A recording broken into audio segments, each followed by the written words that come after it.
Saudi আরবে পবিত্র শাওয়াল মাসের চাঁদ দেখা গেছে। রবিবার দেশটিতে উদযাপিত হবে পবিত্র ঈদ উল ফিতর। সৌদির সাথে মিল রেখে প্রতি বছরের মতন এবারও দেশের বেশ কয়েকটি জেলার অনেক গ্রামে উদযাপিত হবে ঈদ। জেলাগুলোর মধ্যে রয়েছে চাঁদপুর, ফরিদপুর, শরীয়তপুর, পিরোজপুর ও ভোলা।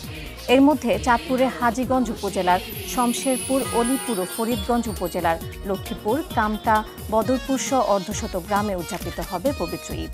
এছাড়া ফরিদপুরের বোয়ালমারী উপজেলার 10টি এবং আলফাডাঙ্গা উপজেলার 3টি গ্রামে রবিবার ঈদ উল ফিতর পালিত হবে। অন্যদিকে পিরোজপুরের মঠবাড়িয়া ও কাউখালী উপজেলার প্রায় 200 পরিবার রবিবার সৌদি আরবের সাথে মিল রেখে পবিত্র ঈদ উল ফিতর পালন করবে।